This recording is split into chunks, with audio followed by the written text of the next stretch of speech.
اللہ تعالیٰ نے جو انسان پیدا کیے ہیں ان کے مزاج مختلف ہیں۔ ان میں کچھ لوگ ہوتے ہیں جو قوی ہوتے ہیں ارادے کے، جو فیصلہ کر لیا ڈٹ گئے۔ کچھ لوگوں میں وہ قوت ارادی اتنی مضبوط نہیں ہوتی، وہ ادھر ادھر سوچتے رہتے ہیں۔ کچھ لوگ جسمانی طور پر بہت توانا ہوتے ہیں، کچھ لوگ جسمانی طور پر پیدائشی طور پر کمزور ہوتے ہیں۔ تو اگر کوئی قوت ارادی کمزور رکھنے والا شخص ہے، وہ بھی تو اللہ کی تخلیق ہے، اللہ کا بندہ ہے، خطاؤں کا ظہور ہو جاتا ہے، توبہ کرتا ہے، پھر کچھ عرصے کے بعد پھر خطا کا ظہور ہو جاتا ہے، پھر توبہ کرتا ہے، تو ہم تو یہ سمجھیں گے کہ ایک حد کے بعد پھر اس کی توبہ قبول نہیں ہونی چاہیے۔ لیکن حدیث سنیے، وعن ابی ہریرہ رضی اللہ تعالی عنہ قال قال رسول اللہ صلی اللہ علیہ وسلم ان عبدا اذنب ذنبا، یقیناً ایک بندہ جو ہے وہ ایک گناہ کرتا ہے، فقال، پھر وہ کہتا ہے رب، اے میرے پروردگار، اذنبت فاغفر لی، مجھ سے گناہ ہو گیا ہے، مجھے معاف فرما دے۔ فقال ربہ، تو پروردگار یہ کہتا ہے اعلم عبدی ان لہ ربا یغفر الذنب ویأخذ بہ، میرا یہ بندہ یہ جانتا ہے کہ اس کا ایک رب ہے جو گناہ معاف بھی کر سکتا ہے اور سزا دے بھی سکتا ہے۔ کیا معنی ہوئے؟ گناہ اس نے کیا ہے لیکن جانتا ہے اللہ کو کہ وہ معاف بھی فرما سکتا ہے، تبھی تو وہ اللہ سے معافی کی درخواست کر رہا ہے۔ اس کے اس جاننے کی بنیاد پر، اس کے اس علم کی بنیاد پر، اس کے اس ایمان کی بنیاد پر فرمایا غفرت لعبدی، میں نے اپنے بندے کو معاف کر دیا۔ ثم مکث ما شاء اللہ، پھر وقت گزرا جتنا کہ اللہ نے چاہا۔ ثم اذنب ذنبا، پھر اس سے گناہ ہو گیا۔ فقال رب اذنبت ذنبا فاغفر، پھر کہتا ہے پروردگار مجھ سے گناہ ہو گیا، پھر مجھے معاف فرما دے۔ فقال ربہ، اللہ فرماتا ہے عالم عبدی ان لہ ربا یغفر الذنب ویأخذ بہ، میرا بندہ ہے نا جو جانتا ہے کہ اس کا ایک رب ہے، ایمان باللہ اس کے اندر ہے، تبھی تو پکار رہا ہے، اور یہ بھی جانتا ہے کہ وہ گناہ معاف بھی کر سکتا ہے اور چاہے تو پکڑ بھی سکتا ہے، سزا بھی دے سکتا ہے۔ تو فرمایا، اللہ تعالیٰ فرماتے ہیں میں نے فرمایا کہ میں نے معاف کر دیا۔ ثم مکث ما شاء اللہ، پھر ایک عرصہ گزرا اس کے بعد۔ ثم اذنب ذنبا، پھر اس نے گناہ کیا۔ قال رب اذنبت ذنبا آخر، اس نے کہا پروردگار میں نے تو پھر ایک اور گناہ کر دیا، فاغفر لی، مجھے بخش دے۔ فقال اعلم عبدی ان لہ ربا یغفر الذنب ویأخذ بہ، میرا بندہ جانتا ہے نا کہ اس کا ایک رب ہے جسے وہ پکار رہا ہے، کہ وہ جانتا ہے کہ اسے اختیار حاصل ہے کہ چاہے تو بخش دے اور چاہے تو پکڑ لے۔ اس کے اس علم، اس ایمان کی بنیاد پر میں نے اسے معاف کر دیا۔ ایک اور حدیث، میں نے چونکہ اس گفتگو کے لیے ان احادیث کا تفحص کیا ہے، یہ تو بہت ہیں حدیثیں، میں نے ان میں سے کچھ چنی ہیں۔ ہمارے بعض واعظ ناصح وہ بھی کسی شخص کو روکتے رہے، برائیوں سے روکتے رہے، نہیں رکتا، تو کہیں غصے میں آ کے اللہ تجھے کبھی معاف نہیں کرے گا۔ یہ کتنا بڑا جرم ہے، اس کا اندازہ کیجئے اس حدیث سے۔ تم میرے بندے کو میری رحمت سے مایوس کر رہے ہیں، کتنا بڑا جرم ہے، اس کا اندازہ کیجئے۔ یہ مسلم شریف کی روایت ہے، عن جندب، حضرت جندب رضی اللہ تعالی عنہ سے، ان رسول اللہ صلی اللہ علیہ وسلم حدث، کہ اللہ کے رسول صلی اللہ علیہ وسلم نے ایک واقعہ بیان کیا، ان رجلا قال، کہ ایک شخص نے یہ کہا، واللہ لا یغفر اللہ لفلان، کہ خدا کی قسم اللہ تعالیٰ فلاں شخص کو کبھی معاف نہیں کرے گا۔ وَأَنَّ اللَّهَ تَعَالَى قَالَ، اس پر اللہ تعالیٰ نے یہ فرمایا منزل نزیت اللہ علیہ، یہ کون ہے جو میرے اوپر حکومت کرنے والا آ گیا، جو میری طرف سے حکم لگا رہا کہ میں کبھی معاف نہیں کروں گا؟ منزل نزی، کون ہے وہ شخص؟ الذی اللہ علیہ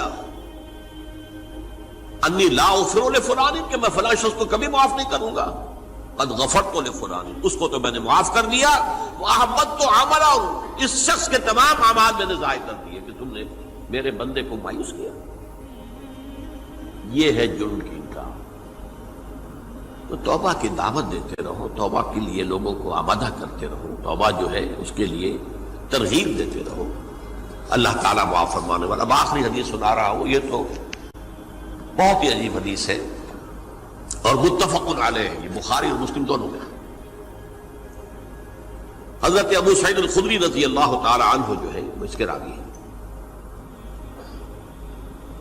حضور نے فرمایا کانا فی من کانا قبلکم رجل قتل 99 نفسا، تم سے پہلے جو امت تھی بنی اسرائیل، گویا کہ ان کا ذکر ہے، اس میں ایک آدمی ایسا تھا جس نے 99 قتل کیے تھے۔ اب آپ اندازہ کیجئے کتنا بڑا گناہ کبیرہ ہے قتل۔ قرآن مجید میں آتا ہے وَكَأَنَّمَا قَتَلَ النَّاسَ جَمِيعًا، اگر ایک انسان کو بھی ناحق قتل کر دیا گیا تو یہ ایسی ہے گویا کہ اس نے پوری نوع انسانی کو قتل کر دیا، اس نے 99 قتل کیے۔ فَهَلْ لَهُ مِن تَوْبَةٍ، پھر اس کے بعد یہ ہوا کہ اس کے اندر توبہ کا جذبہ پیدا ہوا۔ فَسَأَلَ عَنْ أَعْلَمِ أَهْلِ الْأَرْضِ، تو اس نے پھر سوال کیا، لوگوں سے پوچھا کہ زمین میں رہنے والوں میں کون سب سے بڑا عالم ہے؟ فَدُلَّ عَلَى رَاهِبٍ، تو اسے بتایا گیا فلاں راہب فلاں جگہ پر ہے، وہ بہت نیک ہے، بڑا عالم ہے۔ فَأَتَاهُ، وہ اس کے پاس آیا، فَقَالَ أَنَّهُ قَتَلَ 99 نَفْسًا فَهَلْ لَهُ مِن تَوْبَةٍ، انہوں نے کہا دیکھیے راہب صاحب، میں نے 99 انسان قتل کیے، اب مجھے یہ بتائیے کہ میرے لیے توبہ کا کوئی امکان ہے؟ فَقَالَ لَا، انہوں نے کہا نہیں۔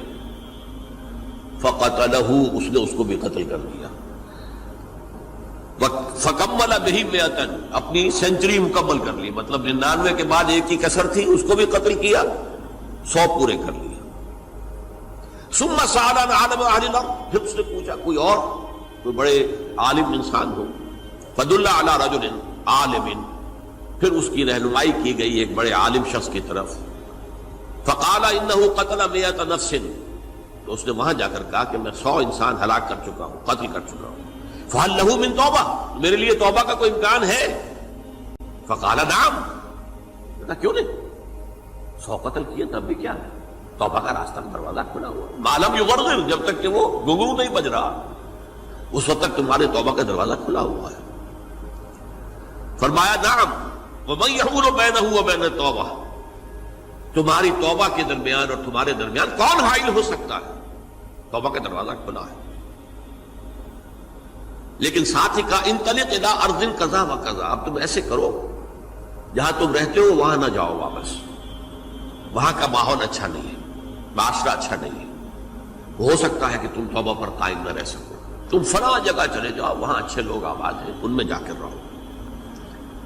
فإن بها أناسا يعبدون اللہ تعالی، وہاں ایسے لوگ آباد ہیں جو اللہ کی بندگی کرتے ہیں۔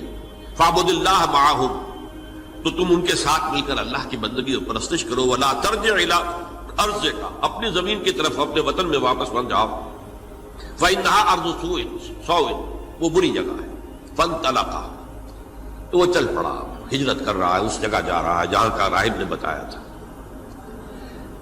حتی اذا نصف الطریق، جب آدھا راستہ اس نے پورا کر لیا، اتاہ الموت، موت آ گئی۔ فاختصمت فیہ ملائکۃ الرحمت و ملائکۃ العذاب، اب وہ جہنم کے فرشتے بھی آ گئے اس کی جان قبض کرنے کو، اور جنت کے بھی آ گئے۔ فقالت ملائکۃ الرحمہ، رحمت والے جو فرشتے ہیں جنت والے، انہوں نے کہا جا تائبا مقبلا بقلبہ اللہ تعالی، یہ شخص توبہ کر کے اللہ تعالیٰ کی طرف ہجرت کر رہا تھا، اس لیے اس کی نیت کی بنیاد پر اب یہ جنتی ہے، لہذا اس کی روح ہم قبض کریں۔